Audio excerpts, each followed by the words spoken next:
Pastor Wilson Paroques compartilha mensagens profundas, mensagens essas que você precisa conhecer. Acompanhe a mensagem e o link da mensagem completa vai estar aqui na descrição para que você possa acompanhar na íntegra, tá bom? Não sai, fica até o final e eu tenho certeza que você será abençoado com esta mensagem. O Evangelho é o meio usado por Deus para reconciliar o mundo consigo, trazer de volta aquele que se perdeu, colocá-los novamente em harmonia consigo. Leiam comigo, por gentileza, segunda carta de Paulo aos Coríntios, no capítulo 5. 2 Coríntios, capítulo 5, versículos 18 a 20. Diz Paulo: ora, tudo isso provém de Deus, que nos reconciliou consigo mesmo por meio de Cristo e nos deu o ministério da reconciliação, a saber, Deus estava em Cristo reconciliando consigo o mundo, não levando em conta os pecados dos seres humanos e nos confiando a palavra da reconciliação. Portanto, somos embaixadores em nome de Cristo, como se Deus exortasse por meio de nós. Em nome de Cristo, pois, pedimos que vocês se reconciliem com Deus. Um conceito conhecido por todos nós. Deus estava em Cristo, reconciliando consigo o mundo. Já ouvimos isso inúmeras vezes. O Evangelho é Deus querendo reconciliar o mundo consigo, querendo salvar o mundo.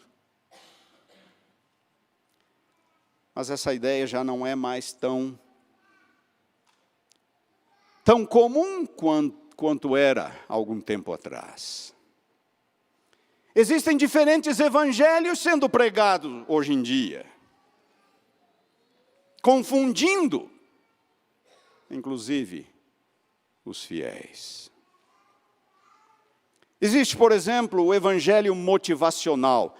Queridos, essas expressões que eu vou usar agora são expressões usadas na literatura por aqueles que defendem estes evangelhos alternativos. O evangelho motivacional é uma espécie de o evangelho da autoajuda. É algo como Deus ajuda aquele que se ajuda a si mesmo. Vocês já ouviram essa frase? O objetivo do evangelho motivacional é fazer com que alcancemos uma vida plena, de significado e propósito. É um evangelho focado no homem, nas suas habilidades pessoais. O evangelho motivacional assume que nós temos habilidades de mudar a nós mesmos, nós somos capazes. Uma variação do evangelho motivacional é o evangelho terapêutico. Uma espécie de apoio psicológico. Faz com que nós nos sintamos bem conosco mesmos, mais confiantes no potencial humano. O evangelho terapêutico traz paz em meio aos desapontamentos, alívio em meio às tristezas, segurança em meio aos desafios da vida. Não muito diferente disso, existe o chamado evangelho da prosperidade. Vocês já ouviram bem, muito comum em alguns círculos. Ensina que a fé expressa por meio do pensamento positivo, estratégias de autoajuda e doações à igreja. Traz prosperidade material, saúde, bem-estar. Quanto mais você dá, mais você vai ter. O propósito não é a salvação do pecado, mas é a libertação da pobreza, da enfermidade, de tudo aquilo que nos impede de desfrutar uma vida plena. O evangelho da prosperidade, focado no aqui e no agora. Há um outro evangelho que tem se tornado muito comum em nossos dias, também focado no aqui e no agora, é o evangelho social. Comuns entre grupos progressistas. Fortemente influenciado pelo marxismo cultural, o evangelho social vê o evangelho tão somente como um instrumento de transformação social. O evangelho se propõe a combater a injustiça, a desigualdade, o sofrimento, a opressão em qualquer de suas formas, raça, gênero, opções sexuais. E alguns até ensinam que enquanto o evangelho não curar estas feridas sociais, Jesus não virá. Uma das ênfases do evangelho social é um outro evangelho também, talvez possamos descrevê-lo como outro evangelho, uma espécie de evangelho ecológico, o evangelho da ecologia. A ecologia tem se tornado uma verdadeira religião em nossos dias. Tem o pecado original, que é a violação da natureza, todos somos culpados, todos somos pecadores, precisamos nos arrepender, mudar o nosso modo de viver, de agir. Tem a Virgem Maria do clima por aí, os missionários desse evangelho pichando, vandalizando, invadindo, bloqueando, é a religião do clima, é o evangelho da ecologia. O que todos esses evangelhos têm em comum? Eles não falam sobre pecado. Eles não falam sobre pecado. O que todos esses evangelhos têm em comum é a falta do senso de pecado diante de Deus. A ideia de que todos pecaram e carecem da glória de Deus, Romanos 3:23, é vista por muitas pessoas como tacanha, primitiva, ofensiva. Ouvi de um teólogo, algum tempo atrás, a palavra pecado é uma palavra rançosa e tem que ser evitada. E é por isso que muitos hoje ensinam que Jesus morreu tão somente para mostrar que Deus nos ama. Ou Jesus morreu como um exemplo de abnegação e sacrifício. Ou Jesus morreu para derrotar as forças do mal. Há alguma verdade nisso. Mas há algo que é mais importante do que isso. E que a Bíblia mais enfatiza, quase em cada página. Jesus morreu em nosso lugar. Jesus morreu em nosso lugar. Ele morreu a morte que nós merecíamos. Ele pagou a pena que era nossa, para que nós pudéssemos ter a vida eterna, a vida que Ele tem, a vida eterna. Se você ainda está com a Bíblia aberta em 2 Coríntios capítulo 5, quero ler os versículos 14 e 15. 2 Coríntios 5. Pois o amor de Deus nos domina, porque reconhecemos isto: um morreu por todos. Cristo morreu por todos, logo todos morreram. Em Cristo nós morremos, nossa pena foi paga. E Ele morreu por todos para que os que vivem não vivam mais para si mesmos, mas para aquele que por eles morreu e ressuscitou. Deem uma olhada de novo no versículo 19. Deus estava em Cristo reconciliando consigo o mundo, não levando em conta os pecados dos seres humanos. Queridos, desde quando Deus é de fazer vistas grossas ao pecado? Desde quando Deus é de não levar em conta o pecado humano? Mas foi isso que Deus fez, Ele não levou em conta os pecados humanos. Ele não imputou aos seres humanos os seus pecados, mas Ele imputou a alguém. Cristo, que morreu em nosso lugar, que pagou a pena, o castigo. Versículo 21, aquele que não conheceu o pecado, Deus o fez pecado por nós, para que nele fôssemos feitos justiça de Deus. Vocês conhecem uma das passagens mais belas da Bíblia. Ele tomou sobre si nossas enfermidades, nossas dores levou sobre si. Ele foi traspassado por causa das nossas transgressões, esmagado por causa das nossas iniquidades.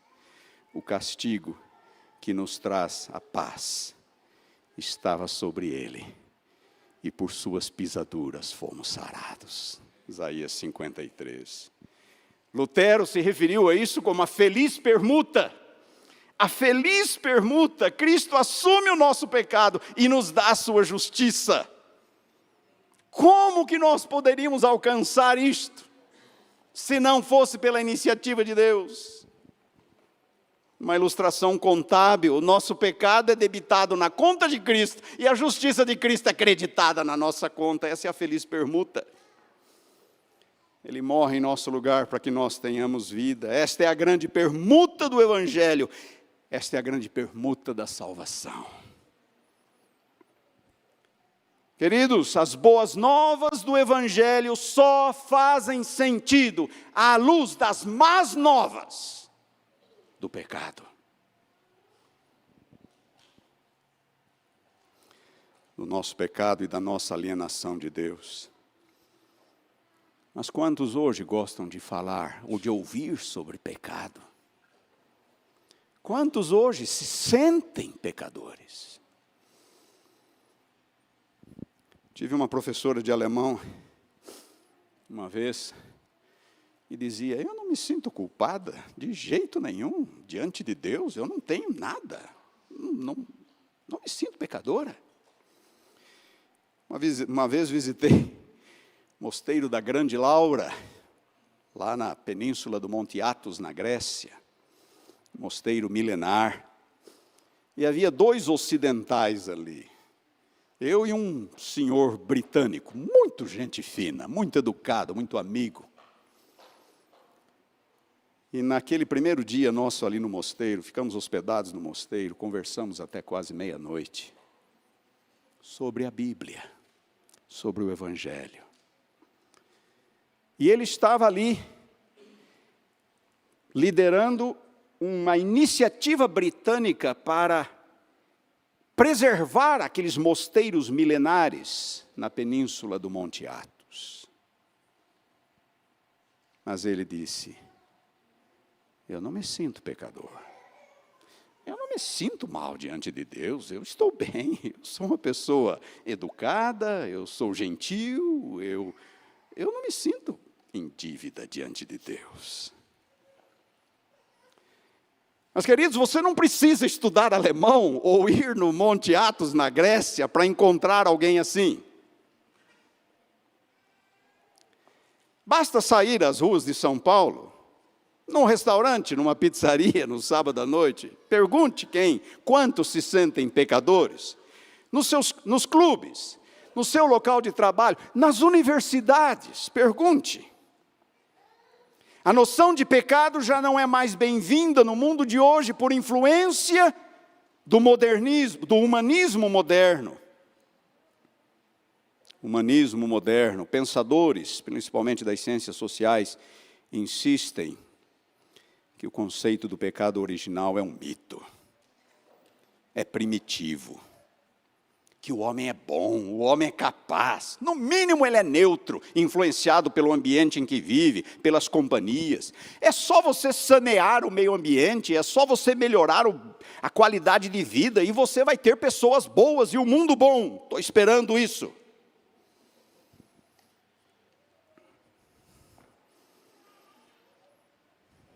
O reitor da Universidade de Oxford, na formatura no início do século passado, falou: dê-me 50 pessoas boas, eu vou mudar o mundo. Só 50, num mundo com bilhões de pessoas. E estas 50 ainda não foram encontradas.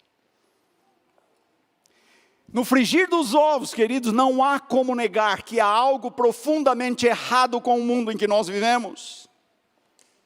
Certamente há coisas boas, bonitas, mas quando tudo é levado em consideração, há algo profundamente errado com o mundo.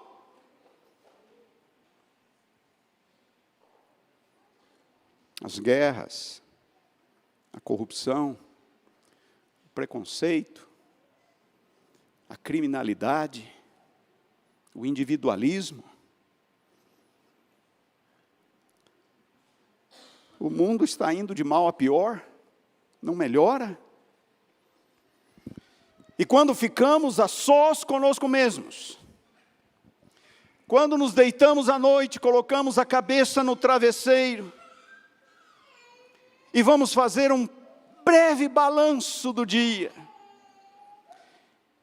Nos lembramos daquele momento de raiva no trânsito, daquela mentirazinha básica até que bem intencionada, daquela mulher que atiçou os nossos instintos carnais. Nos lembramos daquela fraudezinha fiscal ou contábil. Eu estava trabalhando nessa listazinha aqui e falei para minha esposa, essa lista está muito masculinizada, eu preciso que você me compartilhe um pouco dos pecados de mulheres também. Isso aqui eu estou falando só de homem. Ela falou, querido, isso é porque o homem é muito mais pecador que a mulher.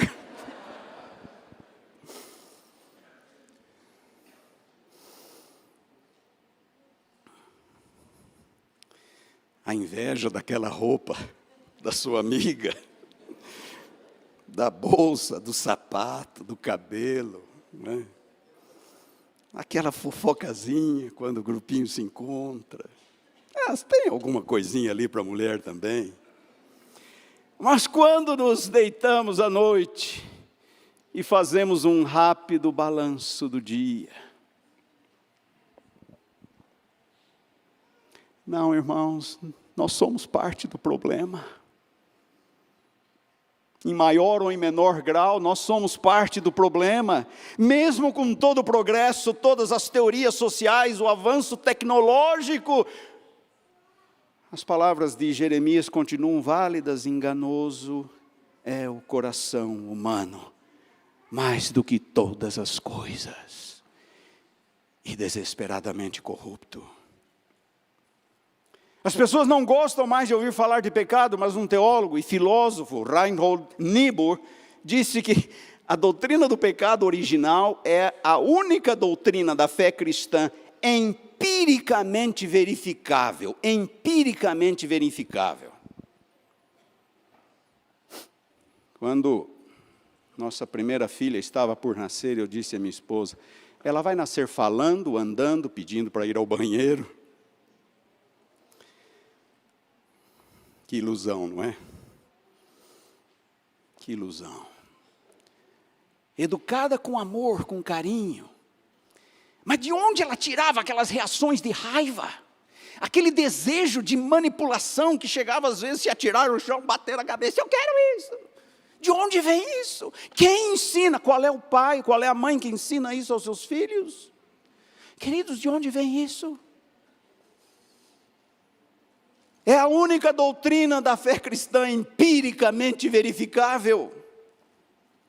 Nenhuma criança precisa ser ensinada a ser egoísta, teimosa e desobediente. E mesmo com toda a educação, alguns não superam esses traços. Isto porque o pecado é real. Pecado é mais do que um ato, pecado é uma condição do coração humano. Nós não nos tornamos pecadores porque pecamos, nós pecamos porque somos pecadores.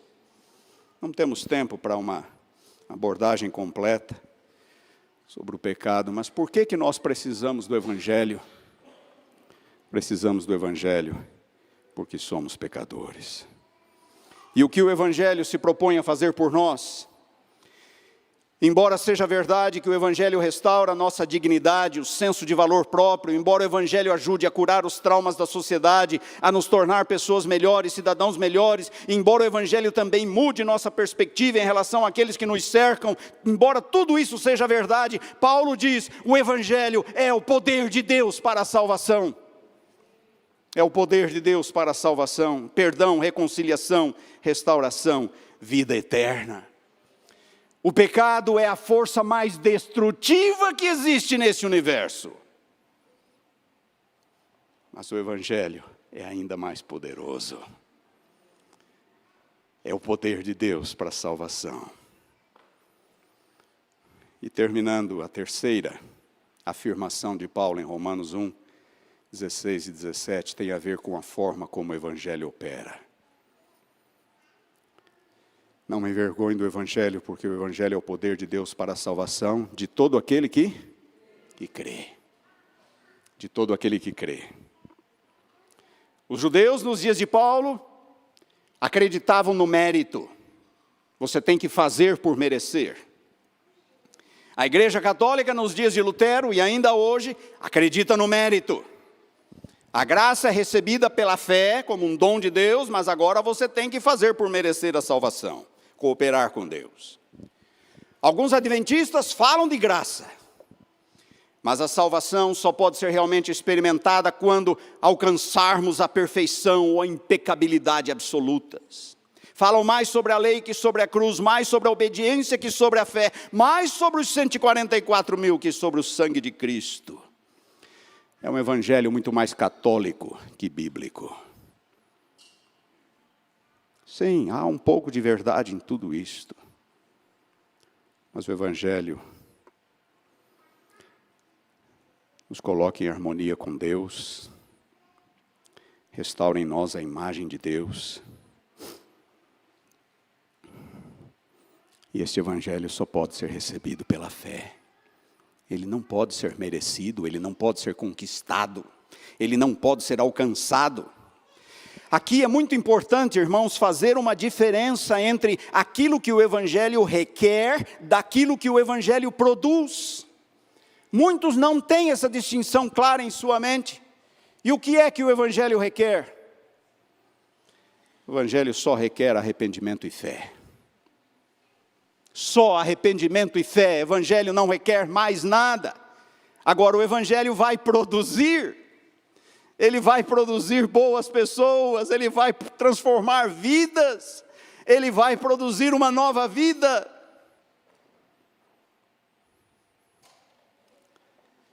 Os perfeccionistas ficam incomodados com isso, eles se recusam a aceitar o claro ensino da Bíblia.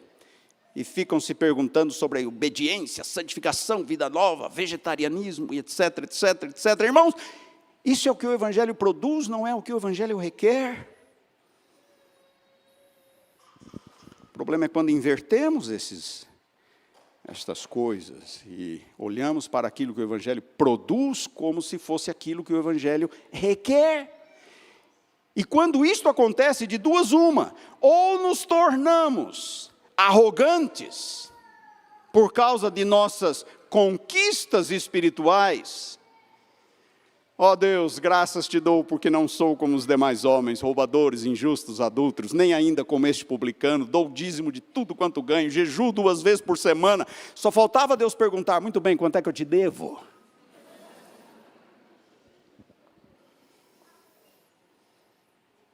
Outro resultado é o desânimo.